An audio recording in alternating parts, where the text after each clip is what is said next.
Hi hello నమస్తే welcome to విజయ మా ఊరు ఆడియో బుక్స్ ఛానల్. నేను విజయలక్ష్మిని. ఫ్రెండ్స్, నవల స్రవంతిలో ప్రముఖ రచయిత లల్లాదేవి గారి నవల బ్లాక్ టైగర్ ఆడియో సీరియల్గా మీకు అందిస్తున్నాను కదా. మరి ఈరోజు బ్లాక్ టైగర్ నవల ఆడియో 7వ భాగం అందించబోతున్నాను. మరి ఆలస్యం చేయకుండా కథలోకి వెళ్ళిపోదాం. ఇప్పుడు సమయం ఎంతైంది? ఎద్దులా ఉన్న బుల్డాగ్ని ఒళ్ళోకి తీసుకుని బుజ్జగిస్తూ అడిగింది లక్ష్మీ నిరంజనం. జయసింహ గోడ గడియారం వంక చూశాడు. 3 గంటల 5 నిమిషాలయింది అన్నాడు. ఆమె అమితాశ్చర్యపడిపోతున్నట్టు కళ్ళు చికిలించింది. బుల్డాగ్ని మరింత మీదకి లాక్కుంది. దాని వెనుక కాళ్ళు ఆమె ఒడిలో ఉన్నాయి. ముఖం ఆమె గుండెల మీద ఉంది. గరుకుగా ఉన్న నాలుక బయటకు తీసి మెడ క్రింద నాకుతోంది. దాని స్పర్శలో ఏదో తన్మయభావం ఉన్నట్టుగా ఆమె క్షణకాలం పాటు కళ్ళు మూసుకుంది. చేతికి గడియారం కూడా లేదన్నమాట. ఎందుకింత దరిద్రం అనుభవిస్తున్నావు? ఈ ప్రపంచంలో కావలసిందల్లా సంపాదించుకోగలిగిన వాడే గొప్పవాడు, వాడే మగాడు. నీ తెలివితేటలకు తోడు నమ్మకంగా పనిచేయగలిగితే నీ దరిద్రాన్ని కొద్ది రోజుల్లో మాయం చేస్తాను. సెక్రటరీ అంటూ పిలిచిందామె. ఆ పిలుపందుకుని అద్దాల గదిలో ఉన్న అమ్మాయి పరుగు పరుగున వచ్చింది. నీ పేరేంటన్నావు? బుల్డాగ్తో ఏక్సితారా వేళ్లు ఆడుకుంటున్నాయి. తల ఎత్తి చూసి అడిగింది. జయసింహ. చూడు జయసింహ, ఆమె వెంట వెళ్ళు. ఈ దరిద్రపు గొట్టు వేషం మన వ్యాపారంలో పనికిరాదు. నువ్వు ప్రతి క్షణం ఖరీదైన మనిషిలా కనిపించాలి. అది నీ ఉద్యోగ బాధ్యతల్లో ఒకటి. ఏం కావాలో అడిగి తీసుకో. బుల్డాగ్ని అలా కావలించుకునే 2 కాళ్ల మీద నడిపిస్తూ ఆ గది వెనక ఉన్న పడక గదిలోకి వెళ్ళిపోయింది ఏక్సితారా. సెక్రటరీ జయసింహను వెంట పెట్టుకుని తన గదిలోకొచ్చింది. బైరాగి తన రికమెండేషన్ అద్భుతంగా సక్సెస్ అయినందుకు ఎంతో సంతోషంగా చూస్తున్నాడు. మీకు నచ్చిన గడియారం తీసుకోండి. బీరువాలో నుంచి ఓ 20 ఫారిన్ కంపెనీల గడియారాల టేబుల్ మీద పెట్టింది. అదోలా చూశాడు జయసింహ. ఇవి నచ్చకపోతే మరికొన్ని చూపుతాను అంది సెక్రటరీ. నోనో, ఇది చాలు. ఓ రిస్ట్ వాచి అందుకున్నాడతను. మరో గదిలోకి వెళ్లారు. అక్కడ వివిధ దేశాలకి వివిధ జాతులకి సంబంధించిన రెడీమేడ్ దుస్తులున్నాయి. హ్యాండ్ స్టిక్లు, షూలు, టైలు, కార్ నెంబర్ ప్లేట్లు, ఎయిర్ బ్యాగ్లు, టీవీలు, టేప్ రికార్డర్లు ఉన్నాయి. అదొక లోకంలా ఉంది. ఇతర దేశాల నుంచి ఎక్కువ జనాభా కళ్ళు కప్పి దేశంలోకి దూరి వచ్చిన వస్తువులు ఎన్నెన్నో ఉన్నాయి. 10 నిమిషాల అనంతరం ట్రిమ్గా తయారయ్యి బ్రీఫ్ పట్టుకుని విజిటర్స్ రూంలోకి వచ్చాడు జయసింహ. అక్కడ 2 పోలీస్ అధికారులు కూర్చుని ఉన్నారు. బ్రీఫ్ ఏమైంది అని అడిగాడు ఒక వ్యక్తి. ఇలాంటివి ఎదురైనప్పుడు తాను చేయవలసిందేంటో అంతా సెక్రటరీ బోధించింది. బ్రీఫ్ని కింద ఉంచాడు. కోటు జేబుల్లోకి వెళ్ళాయి చేతులు. మరుక్షణంలో అతని ముఖం కఠినంగా మారిపోయింది. జేబులోకి వెళ్లిన చేతులు బయటకొచ్చాయి. ఒక చేతిలో నోట్ల కట్ట ఉంది, మరో చేతిలో రివాల్వర్ ఉంది. చూడు మిస్టర్, ఈ చేతిలో డబ్బుంది, ఈ రివాల్వర్లో బుల్లెట్లున్నాయి. నీకేది కావాలనుకున్నా కోరుకునే అవకాశం నీకే ఇస్తున్నాను. 1/2 నిమిషంలో తేల్చుకో అన్నాడు జయసింహ. అనుకోని తీవ్ర పరిణామాలు ఎదురైనప్పుడు స్మగ్లర్కు ఉండవలసిన గుండె నిబ్బరం, తెగింపు అతని మాటల్లో ధ్వనించాయి. Very good. నువ్వు నేను ఊహించిన దానికన్నా స్పీడ్గానే ఉన్నావు. వాళ్ళు పోలీస్ అధికారులు కారు. ఆ వేషంలో నగరం మీద తిరుగుతున్నవాళ్లు మనవాళ్లే. వెనక నుంచి వినిపించాయి మాటలు. తల తిప్పి చూశాడు జయసింహ. అతని ముఖం సీరియస్గా అయిపోయింది. ఇంకెప్పుడు నాతో ప్రాక్టికల్స్ చేయకండి. మరో 1/2 నిమిషం ఆలస్యమైతే బుల్లెట్ రిలీజ్ అయ్యేది అన్నాడు. వెరీ గుడ్, పైకొస్తావు. నాయకత్వ లక్షణాలు చాలా ఉన్నాయి. వెళ్ళిరా.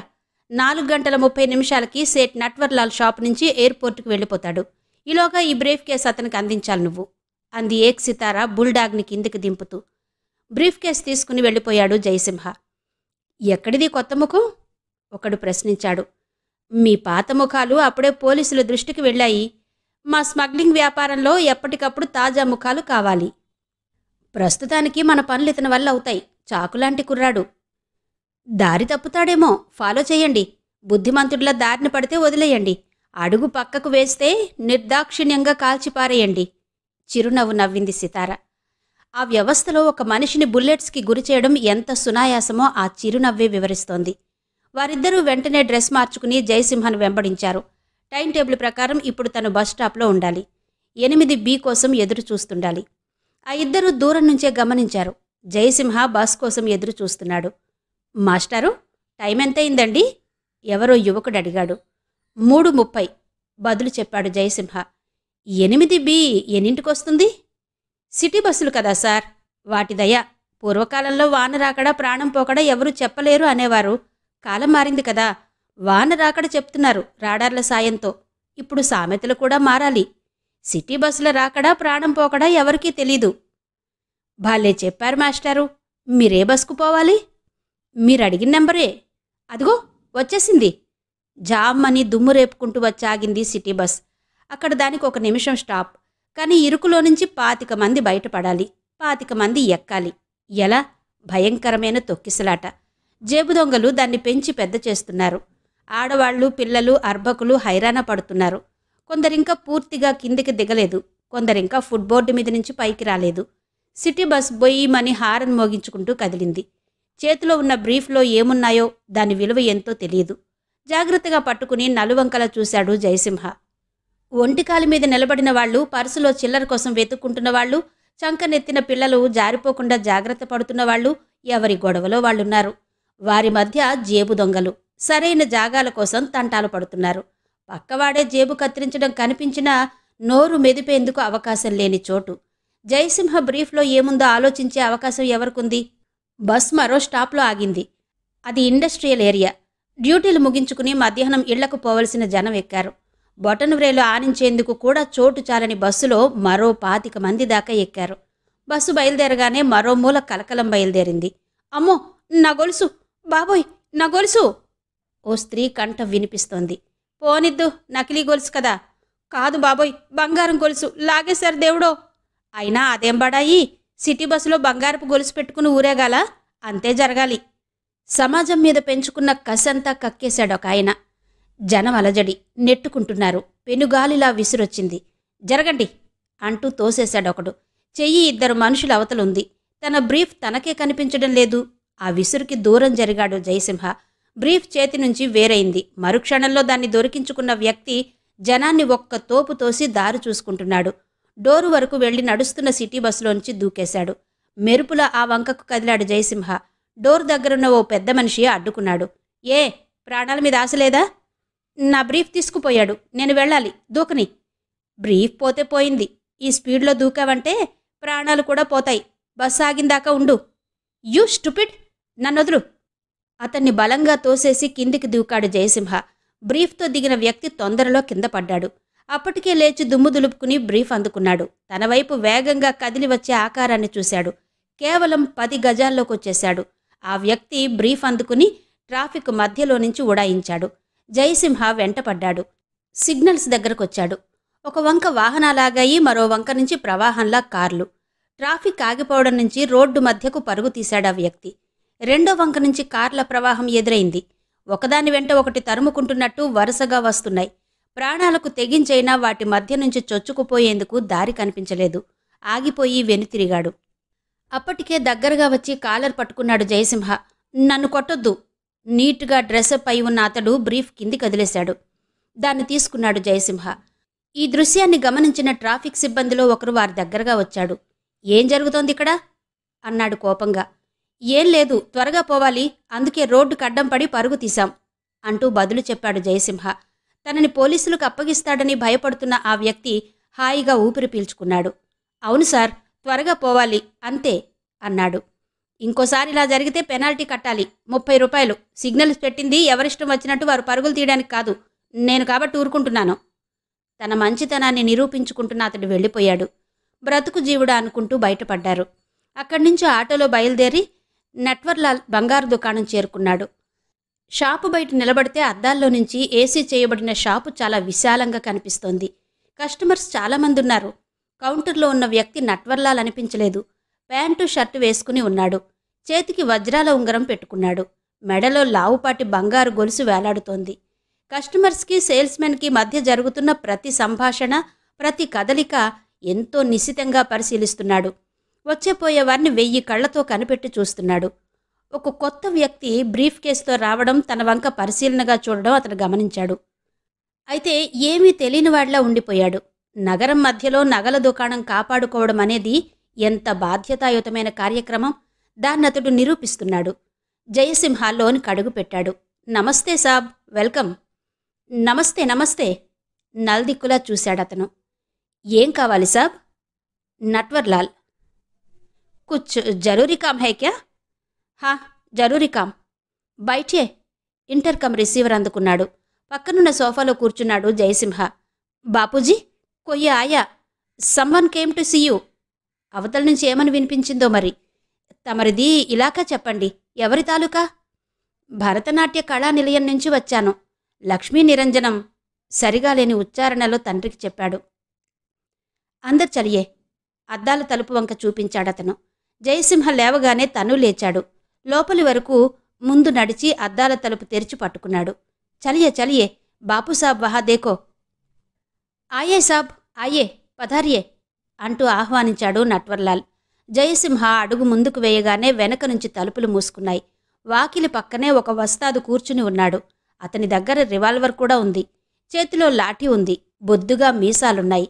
మోల్డా మీద కూర్చుని లోనికొచ్చిన వ్యక్తిని నిశితంగా పరిశీలించాడు. అది మృత్యుద్వారం. లోనికి వెళ్లాలంటే అనుమతి ఉండి తీరాలి. ఇక బయటికి రావడమనేది వెళ్లిన వారి ఇష్టంతో కాదు, నట్వర్లాలు అనుమతిస్తేనే బయటికి రాగలుగుతారు. అయితే సేట్ క్రూరంగా కనిపించలేదు. చాలా మంచివాడిలా ముఖం నిండా నవ్వు పులుముకుని కనిపించాడు. ఎయిర్ కండిషనర్ వినిపించని విధంగా మెత్తని శబ్దం చేస్తోంది. అమ్మాయి గారు క్షేమంగా ఉన్నారా అని అడిగాడు లక్ష్మీ నిరంజనం ఉద్దేశించి. ఈ బ్రీఫ్ మీకిమ్మన్నారు అంటూ బ్రీఫ్ అందించాడు జయసింహ. దాన్ని తీసుకుని తన దగ్గరే ఉన్న తాళపు చెవితో తెరిచి చూశాడు నట్వర్లాల్. అతని ముఖంలో ఆనందం మరింత అయింది. దానిలో ఏముందో జయసింహకి కనిపించలేదు. నట్వర్లాల్ అందించిన లెదర్ కేసు తీసుకున్నాడు. బహుత్ బహుత్ శుక్రియా చెప్పు. మాల్ పక్కా. మాకు వారితో దోస్తీ ఇంకా ఇంకా ఎక్కువ కావాలా. నమస్తే చెప్పు. లెదర్ కేసు భద్రంగా వారికివ్వు. టెలిఫోన్ చేయవద్దని చెప్పు. సెంట్రల్ ఎక్సైజ్ వారు టెలిఫోన్ కాల్స్ ట్రాప్ చేస్తున్నారు. అలర్ట్గా ఉండాలా. అతను ఇంకా ఏదో చెప్తూనే ఉన్నాడు. జయసింహ లేచి బయటకొచ్చేశాడు. తిరిగి వెళ్లే దారి ఆలోచిస్తూ నడుస్తున్నాడు. అప్పుడే షాపు ముందు ఆటోలో నుంచి దిగిన ఆకారం అతన్ని చూసి నిలిచిపోయింది. జయసింహ ముందుకు వెళ్లే దారి లేదు. హలో, మీరేనా? అనుకుంటూనే ఉన్నాను. ఏం తీసుకున్నారు? ఏది, మీ చెల్లి కూడా ఉందా? జయసింహ హడావుడి పడి చూశాడు. ఈ ప్రపంచంలో ఒంటరివాడు. తన తల్లి కడుపున ఒక్కడే సంతానం. లేని చెల్లి గురించి అడుగుతున్న ఆ వ్యక్తి వంక చిత్రంగా చూశాడు. షీనా చాలా అందంగా నవ్వుతూ దగ్గరకొచ్చింది. లేదు, చెల్లి రాలేదు. ఊరికే చూసేందుకొచ్చాను అన్నాడు జయసింహ. ఎలాగైనా తప్పుకోవాలన్న అతని ప్రయత్నం సాగలేదు. నేను చైన్ ఒకటి తీసుకోవాలని బయలుదేరాను. మెషిన్ మీద తీసినవైతే బాగుంటున్నాయి కదండీ. రండి రండి, సెలక్షన్ చేద్దాం అంటూ చేయి పుచ్చుకుంది షీనా. ప్లీజ్, నేను వెళ్ళిపోవాలి. మరోసారి వస్తాను. No permission. పర్వాలేదు, మీరు రావాలి, సెలెక్ట్ చెయ్యాలి. అన్నప్పుడల్లా కలుస్తారా? ఇప్పుడు మిమ్మల్ని విడిచిపెట్టను. రండి. మీరు చెప్తేనే కదా నట్వర్లాల్ షాప్కొచ్చాను అందామె. ఒక అబద్ధం సరదా కోసం చెప్పాడు. వాస్తవానికి నట్వర్లాల్ ఎలా ఉంటాడో, ఆ షాప్ ఎక్కడుందో కూడా ఇంతకు పూర్వం తనకు తెలియదు. నగరంలోకెల్లా నట్వర్లాల్ బంగారు దుకాణం చాలా పెద్దదని విన్నాడు. ఆ వార్త ఆధారంగా ఆమె దగ్గర కోశాడు. అది పుచ్చుకుని ఆమె అతన్ని రమ్మని లాగుతోంది. ఎలా తప్పించుకోగలడు? ఆమెతో లోనికి నడిచాడు. కౌంటర్లో కూర్చున్న యువకుడు చిరునవ్వు నవ్వాడు. ఇక్కడ అందరూ మీకు బాగా పరిచయం అన్నమాట. గుడ్. రేటు గురించి ఆలోచించను. క్యారెట్స్ గ్యారంటీ కావాలి అందామె. షోకేస్లో నుంచి సేల్స్మెన్ తీసిచ్చిన ప్రతి నగ మెడలో అమర్చుకుని అద్దంలో చూసుకుంటోంది. ఇదెలా ఉంది, అదెలా ఉంది అంటూ ప్రాణం తోడేస్తోంది. చాలా బాగుంది. వెరీ గుడ్, చార్మింగ్, మార్వెలస్ అంటున్నాడు జయసింహ పరధ్యానంగా. షోకేసుల్లో ఉన్న నగలన్నీ పెట్టుకుని చూసుకునేందుకు అరగంట పైగా పట్టింది. ప్రతిసారి ఆమె అతి చనువు ప్రదర్శిస్తోంది. ఎలా ఉందండి? బాగుందా? తీసుకోమంటారా అని అడుగుతోంది. షాపులో ఉన్న వారందరికీ జంట బావుందనిపిస్తోంది. లోపలి గదిలో నుంచి నట్వర్లాల్ వెలుపలికొచ్చాడు. తన దగ్గర లెదర్ కేసు తీసుకున్న వ్యక్తి ఇంకా అక్కడే ఉండడం అతనికి ఆశ్చర్యం అనిపించింది. ఆ ఇద్దరి కదలికల్ని పరిశీలిస్తున్నాడు. తనకి మాల్ ఎవరైతే తెచ్చి ఇచ్చారో వారి చేతికే అతను డబ్బివ్వాలి. కాబట్టి అతనికి భయం లేదు. కానీ పరిశీలిస్తున్నాడు. ఈ నెక్లెస్ తీసుకోమంటారా? ముత్యాలు పొదిగిన దండ మెడలో పెట్టుకుని చూపించింది షీనా. ఆ చోటు నుంచి జయసింహ త్వరగా బయటపడాలి. ఆ తొందరలో అతనికి ఆలోచనలు స్తంభించిపోతున్నాయి. చాలా బాగుంది. మీకోసమే చేశారన్నంత ఖచ్చితంగా మ్యాచ్ అయింది. సూపర్బ్. ఇది తీసేసుకోండి అంటూ అంతటితో ఆలస్యాన్ని తగ్గించాలని అన్నాడు. అంత బావుందా? ఇదే తీసుకోమంటారా? అవును, అంతే. మీరేమీ ఆలోచించకండి. దాన్ని తూకం వేయించి బిల్లు వేయించే వరకు వెనక ముందు ఆలోచించడం మర్చిపోయింది షీనా. తీరా బిల్లు చూశాక అదిరిపడింది. అయ్యో, మిషన్ మీద తీసిన సన్నని చైన్ తీసుకోవాలని వచ్చాను. అంత డబ్బు తీసుకురాలేదు. ఎలా? అంది. జయసింహ నివ్వెరపోయాడు. మాటలు పెగిలి రాలేదు. పెదవి కదపడం అసాధ్యమనిపించింది. మీరేమి బాధపడకండి, తిరిగి ఇచ్చేస్తాలే. బాగానే ఉందనుకోండి. ఇంకోసారి తీసుకుంటాను. ఇప్పటికీ చైన్ తీసుకుంటాను. చాలా బాధపడిపోతోందామె. ఆమె ముఖం మాడిపోయింది. జయసింహ దిగులు ముఖం పెట్టాడు. ఆమె నగ తీసుకోలేకపోయిందని కాదు, తనకి ఆలస్యమవుతుందని. వారి ముఖ కవళికలు గమనించి నట్వర్లాల్ అపార్థం చేసుకున్నాడు. బేటా, నగ బాగుంటే తీసుకుపోండి. డబ్బుదేముంది? అబ్బాయిగారు తర్వాతిచ్చుకుంటారు. క్యా సాబ్? అన్నాడు జయసింహనుద్దేశించి. భరోసా లేకుండా చీకటి ప్రపంచం లేదు. వాళ్ళు ప్రపంచాన్ని మోసగించగలరు, కాని ఒకరినొకరు మోసగించుకోరు.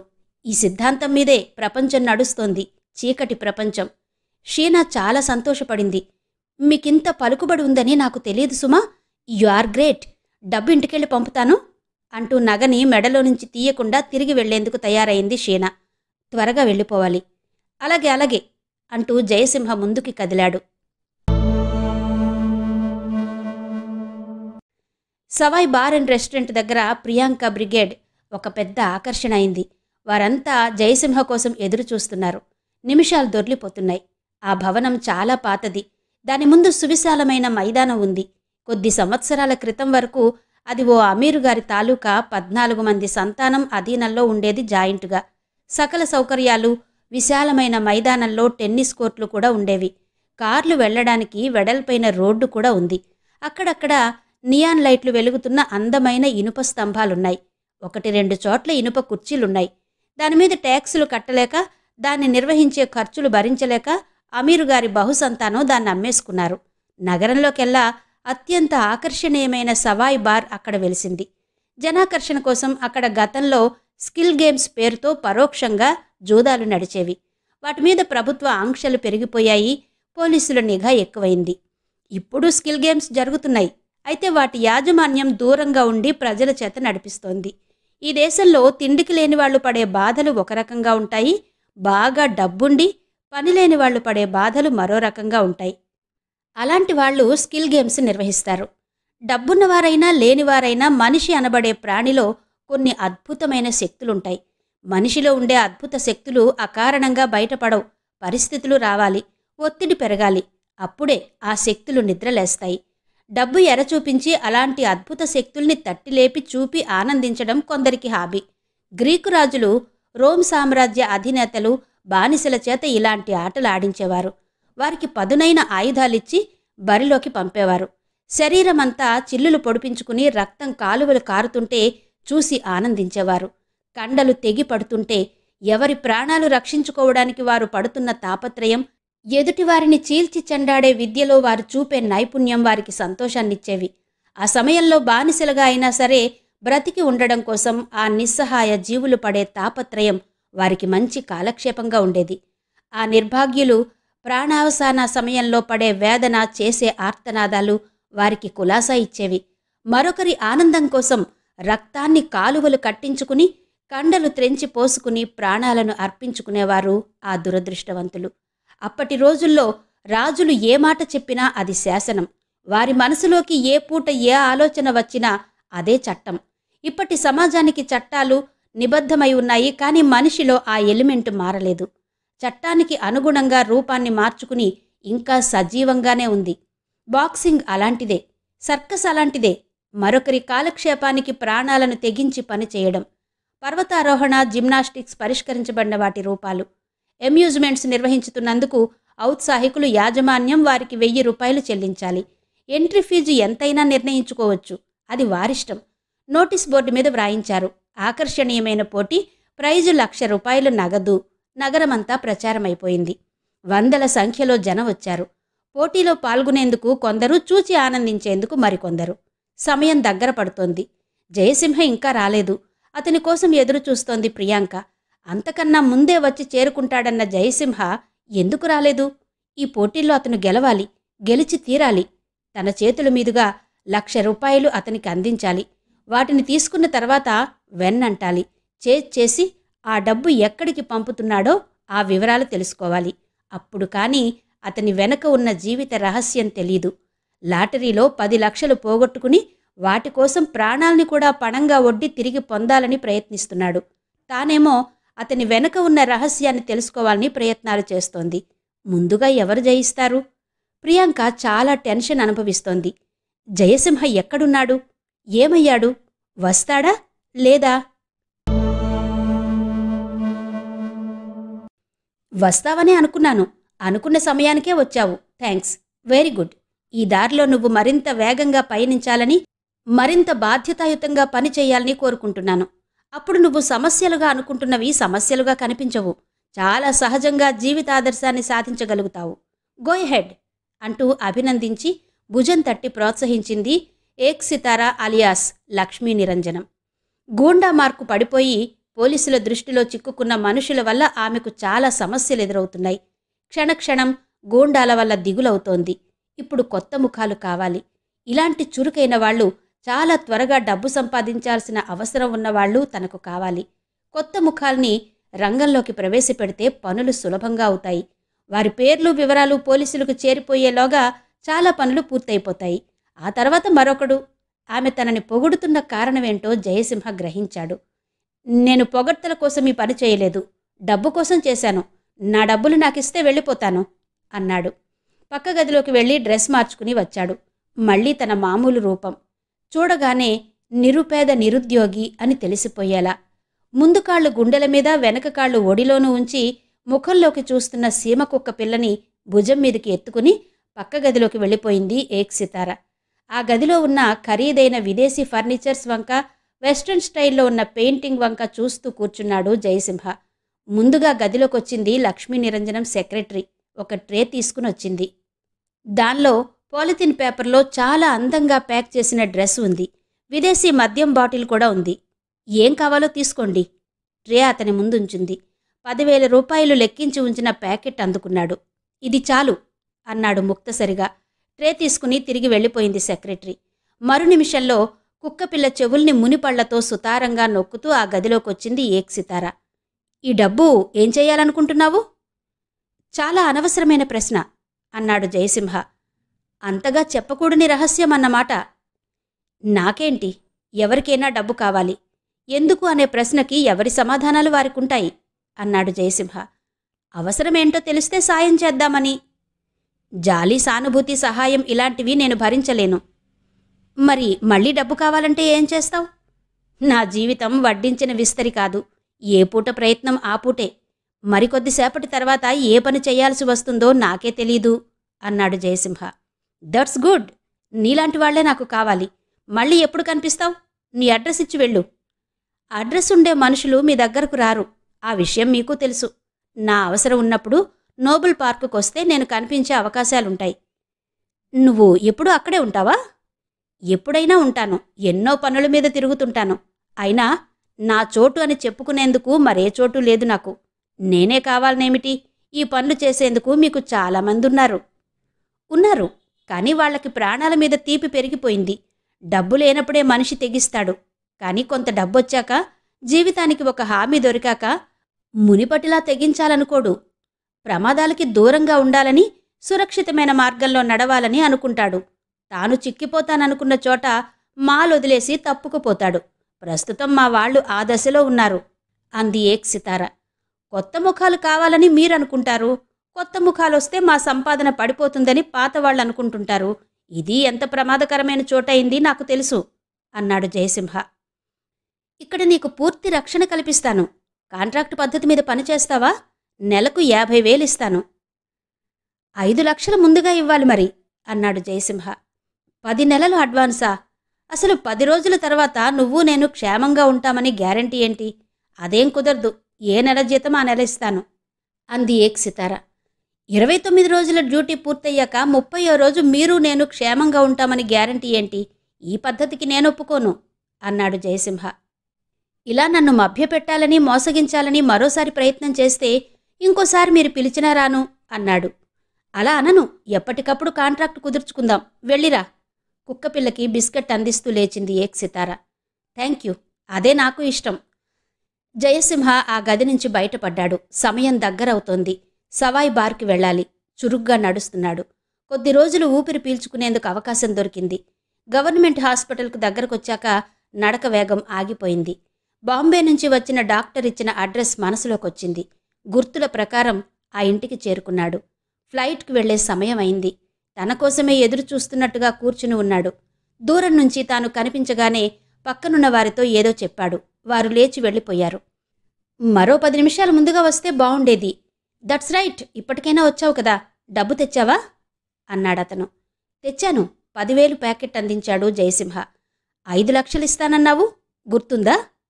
గుర్తుండి ప్రయోజనమేంటి? డబ్బు రావాలి కదా. లాటరీ టికెట్ పోయింది. దాన్ని దక్కించుకునే ప్రయత్నం చేస్తున్నాను. నా ప్రయత్నం సఫలమైతే వెంటనే బాంబే వస్తాను. పిటి, నిన్ను చూస్తే నాకు చాలా జాలిగా ఉంటుందయ్యా. జాలి, సానుభూతి ఇలాంటివి నేను భరించలేను. ఒక్కొక్కసారి నిన్ను చూస్తే గర్వంగా కూడా ఉంటుంది. మీరు చేస్తున్న సహాయానికి థ్యాంక్స్ అండి. నేను మరో చోటికి వెళ్ళాలి, వస్తాను అంటూ బయలుదేరాడు జయసింహ. నీ చురుకుతనం, మంచితనం నన్ను ఆకర్షించాయి. ఆ రోజు బాంబేలో వుడ్లాండ్స్ గార్డెన్లో జరిగిన సంఘటన ఈ జీవితంలో ఎన్నటికీ మరువరాదు. ఎప్పుడైనా నువ్వు బాంబే రావడమంటూ జరిగితే ముందుగా టెలిగ్రామ్ ఇవ్వు. విక్టోరియా టెర్మినస్లో నీకోసం సిద్ధంగా ఉంటాను. బై అంటూ లేచి నిలబడి చేయి అందించాడు సర్జన్. క్షణకాలం పాటు జయసింహ మనసు ద్రవించిపోయింది. ఏవో జ్ఞాపకాలు హరికేన్లో అతని గుండె గోడల్ని తాకాయి. మనసు ఉద్విగ్నమైంది. ఊగిపోయాడు. కన్నులు చెమరించాయి. డాక్టర్ సాబ్, నేను తిరిగి బాంబే రాలేనని మీరెందుకనుకుంటున్నారు? త్వరగా వస్తాను. చాలా సంతోషంగా తలెత్తుకుని మరీ వస్తాను. అందాక నా పట్ల మీకున్న గౌరవాభిమానాలు ఇలాగే ఉంటే చాలు అన్నాడు విచలితమైపోతున్న కంఠస్వరంతో. నేను వెళ్ళగానే దాదర్లో అతన్ని కలుసుకుంటాను. భగవంతుడు నిన్ను ఆశీర్వదించాలి. డాక్టర్ కళ్ళు తళుక్కున మెరిశాయి. తలదించుకుని అక్కడి నుంచి కదిలాడు జయసింహ. సవాయ్ బార్ చేరుకునే వరకు బొంబాయిలో జరిగిన సంఘటనలు, ఆ జ్ఞాపకాలే మనసును వెన్నంటాయి. కొంకణం నుంచి బొంబాయికి వచ్చి స్థిరపడిన డాక్టర్ శశికుమార్ కాకోడ్కర్తో పరిచయం కలిగి ఉండకపోతే పరిస్థితులు ఎంత దారుణంగా ఉండేవో తలుచుకుంటే ఒళ్ళు గగురు పొడుస్తోంది. పరధ్యానంగా నడుస్తున్నాడతను. Hello Jayasimha, good evening. ఇచ్చిన మాట నిలబెట్టుకున్నారు, థ్యాంక్స్. తీయని కంఠస్వరం వినిపించింది. తల ఎత్తి చూశాడు. పంజాబీ డ్రెస్లో అందమైన అమ్మాయి నవ్వుతోంది. అప్పుడప్పుడే కొమ్మ నుంచి త్రుంచిన నైట్ మేరీలా ఉంది. కళ్ళు నిర్మలంగా తాజాగా ఉన్నాయి. నీటిలో ఈదులాడుతున్న చేప పిల్లలా తరాళిస్తున్నాయి. మనోలోకంలో మెదులుతున్న అందమైన ఆలోచనలు నిలువెల్లా ప్రతిఫలిస్తున్నాయి.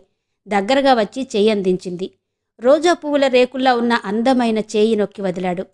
ఈ అందమైన సాయంత్రాన్ని మీతో కలిసి సరదాగా గడపాలనొచ్చాను అన్నాడు నవ్వుతూ. మీరొస్తారని నేను ఊహించాను. కానీ మనం తీరుబడిగా కూర్చుని మాట్లాడుకునేందుకు వీలుగా లేదు. ఇక్కడంతా హడావిడిగా ఉంది. 100ల సంఖ్యలో వస్తున్నారు జనం. ఆమె ఇలా అంటూ ఉండగానే ఒకరిద్దరూ వారిని విచిత్రంగా చూస్తూ వెళ్ళిపోయారు. తప్పుకునేందుకు చాలినంత జాగా లేదు. జనం నిండిపోతున్నారు. ఏం జరుగుతోందిక్కడ? ఏమీ ఎరగనివాడిలా తల ఎత్తి చుట్టూ పరికించాడు. లాన్లో ఉన్న చెట్ల మీద కూడా కరెంటు దీపాలున్నాయి. ఇంకా వెలగటం లేదు. ఏదో పోటీ జరుగుతోందట. స్కిల్ గేమ్స్ మామూలుగా జరుగుతుంటాయి కదా. ఇవాళ బహుమానం 1,00,000 రూపాయలు. అదే విశేషం అందామె విసుగ్గా. అతనితో కలిసి గడపాలనుకున్న అందమైన సాయంత్రం ప్రశాంతంగా, ఏకాంతంగా లేదు. జనసంకీర్ణమైపోయింది. అంత పెద్ద బహుమానం ఇస్తున్నారంటే పోటీ చాలా కష్టమైందయ్యుండాలి. ఎంట్రీ ఫీజులు దండుకుని అసలు ప్రైజ్ ఎవరికీ రాకుండా చేస్తారేమో అన్నాడు జయసింహ. అలా జరగడం అసంభవం కాదు. కానీ ఈరోజు పోటీలు నిర్వహించే కమిటీని అనుమానించేందుకు వీలు కాదు. ఈ నగరంలో అందరికన్నా ధనవంతుడు ధర్మాజీరావు. ఆయన కూతురు ఒక్కగానొక్క గారాల బిడ్డ ఇవాళ స్కిల్ గేమ్ నడుపుతున్న కమిటీలో ప్రధాన వ్యక్తి. అలాంటి వాళ్లే మరికొందరు ధనవంతుల బిడ్డలున్నారు. వాళ్లకి మొత్తం గొప్పదేం కాదు. అయినా వాళ్ల చేతి డబ్బు ఒక్క పైసా ఖర్చు కాదు. Entry fee 500. 200 మందికి పైగా పాల్గొంటున్నారు. లాభాలొస్తాయి. కానీ ముందుగా 1,00,000 రూపాయలు డిపాజిట్ చేయాలి. ఆ శక్తి వాళ్లకుంది. ఇవాళ ఆ బహుమానం అందుకునే అదృష్టవంతులెవరో అందామె కలల మధ్య తేలిపోతూ. నేరుగా పోటీల దగ్గరకు పోకుండా షీనా మధ్యలో అడ్డు తగిలినందుకు ముందు బాధపడ్డాడు జయసింహ. ఇప్పుడు ఆమె నుంచి పోటీల తాలూకా వివరాలు అందుతుంటే వినేందుకు సరదాగానే ఉంది. ఇవాళ ఆ బహుమానం అందుకునే అదృష్టవంతులెవరో అందామె కలల మధ్య తేలిపోతూ. నేరుగా పోటీల దగ్గరకు పోకుండా షీనా మధ్యలో అడ్డు తగిలినందుకు ముందు బాధపడ్డాడు జయసింహ. ఇప్పుడు ఆమె నుంచి పోటీల తాలూకా వివరాలు అందుతుంటే వినేందుకు సరదాగానే ఉంది, ఆనందంగా ఉంది. ముందుగా తెలుసుకోవడం మంచిది కదా. పోటీలు ప్రారంభం కావడానికి ఇంకా సమయం కూడా ఉంది. కొద్ది గంటల్లో ఫలితం తేలిపోయే లాటరీ లాంటిదే ఇది కూడా. జనం ఇంకా వస్తున్నారు. టెన్షన్ తట్టుకోలేని వాళ్ళు సవాయి బార్ లోపలికి వెళ్ళి అంతో ఇంతో పుచ్చుకుని వస్తున్నారు కూడా. వెయిటర్స్ పరుగులు తీస్తున్నారు. కౌంటర్స్ కళకళలాడుతున్నాయి. బహుశా ఇది అందాల పోటీ అయి ఉండవచ్చు. ఆ బహుమానం మీకే ఎందుకు రాకూడదు అంటూ ఎంతో ప్రశంసాపూర్వకంగా షీనా వంక చూశాడు జయసింహ. ఆమె ముఖం మతాబలా వెలిగిపోయింది. మనసు తారాజువ్వలా జివ్వుమని గగనతలానికి లేచిపోయింది.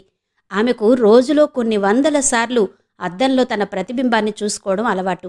అందాన్ని గురించిన ప్రస్తావన వచ్చినప్పుడు మరీను. ఇహ తన అందాన్ని ఎవరైనా పొగిడినప్పుడు అది మరింత తప్పనిసరి అవుతుంది. కాని అది సవాయి బార్, ఇల్లు కాదు. అద్దాలు సిద్ధంగా ఉండవు కదా. జయసింహ కనుపాపల్లో తన ప్రతిబింబాన్ని చూసుకుంది షీనా.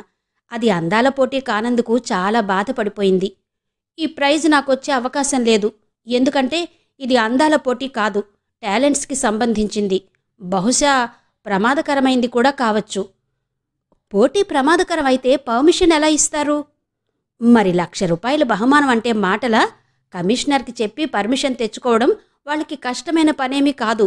డబ్బు గలవాళ్ళు ఆడుకునే ఆట అయినా, ప్రాణాలతో చెలగాటమైనా ఎవ్వరూ కల్పించుకోరు అంది షీనా. జయసింహ ఆలోచిస్తూ ఉండిపోయాడు. ఏ పోటీల్లో పాల్గొనాలనుకుంటున్నారా? నేనొప్పుకోను అంది షీనా. మీకంత బాధ లేదు. ఎంట్రీ ఫీజు 500 అంటున్నారు కదా. ప్రస్తుతం నా వాలెట్లో అంత డబ్బు లేదనుకుంటాను. డబ్బు గురించి కాదు, ప్రమాదం గురించి అంది షీనా. ఏ ప్రమాదం లేని చోట థ్రిల్లేముంటుంది అన్నాడు జయసింహ. గెలుస్తాననే నమ్మకం మీకుందా? పాల్గొంటారా? చెప్పాను కదా, ప్రస్తుతం నా వాలెట్లో అంత డబ్బు లేదు. డబ్బు గురించి ఆలోచించకండి, నా దగ్గరుంది. అలా తీసుకోవడం నాకు ఇష్టం ఉండదండి. మీరలా అంటే నేను బాధపడతాను. నట్వర్లాల్ షాపులో నగ తీసుకుంటున్నప్పుడు డబ్బు తక్కువైతే మీ పలుకుబడి నా మర్యాదను కాపాడింది. అవును, మీ మెడలో మెరుస్తున్న నెక్లెస్ అదేనా? చాలా బాగుంది. మీరు పెట్టుకున్నారు కాబట్టి నగకే అందం పెరిగింది. మరో హిట్ కొట్టాడు జయసింహ. ఆలోచించకండి, డబ్బు నా దగ్గరుంది అంటూ ముందుకు నడిచింది షీనా. టైం అయింది. గంట కొట్టారు. ఇంతవరకు లల్లాదేవి గారి బ్లాక్ టైగర్ నవల ఆడియో 7వ భాగం విన్నారు కదా. మిగిలిన కథ తరువాతి భాగాల్లో వినిపిస్తాను. అంతవరకు సెలవు. నమస్తే.